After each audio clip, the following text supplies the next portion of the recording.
الرحیم۔ بخاری شریف کی روایت ہے،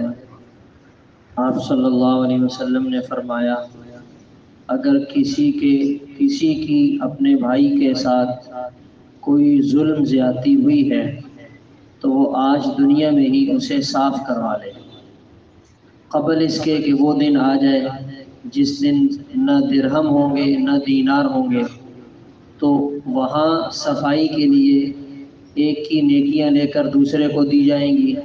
اگر نیکیاں ختم ہو گئیں تو وہاں سے گناہ لے کر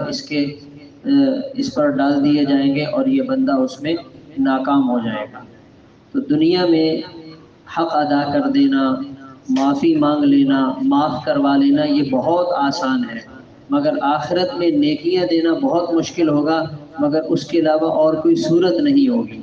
تو ہمیں اپنے ذمے جن لوگوں کے حقوق باقی ہیں یا جن کا ہم نے کچھ لینا دینا ہے تو کوشش کی جائے کہ اسے ساتھ ساتھ فارغ کر دیا جائے۔ دوسری بات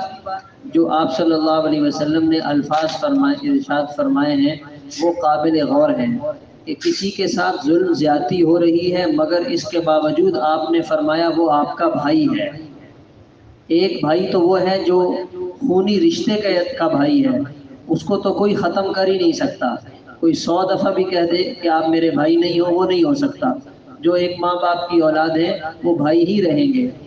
اس کے علاوہ آپ نے فرمایا کہ مسلمان بھی آپس میں اسی طرح بھائی ہیں، اور معاشرے میں رہتے ہوئے آپس میں ناچاقی اور یہ کمی بیشی ہو ہی جاتی ہے، تو ایسا نہ کیا جائے کہ کسی معمولی معاملے کی وجہ سے آدمی دوسرے کے ساتھ دشمنی شروع کر دے، اس کو اپنا دشمن سمجھ بیٹھے۔ کوئی کسی کا دشمن نہیں ہے، ہم سب ایک دوسرے کے بھائی ہیں، ہاں جہاں کہیں کمی بیشی ہو جائے تو بندہ اسے حل کر لے۔ اللہ تعالیٰ عمل کی توفیق عطا فرمائے۔ اللہ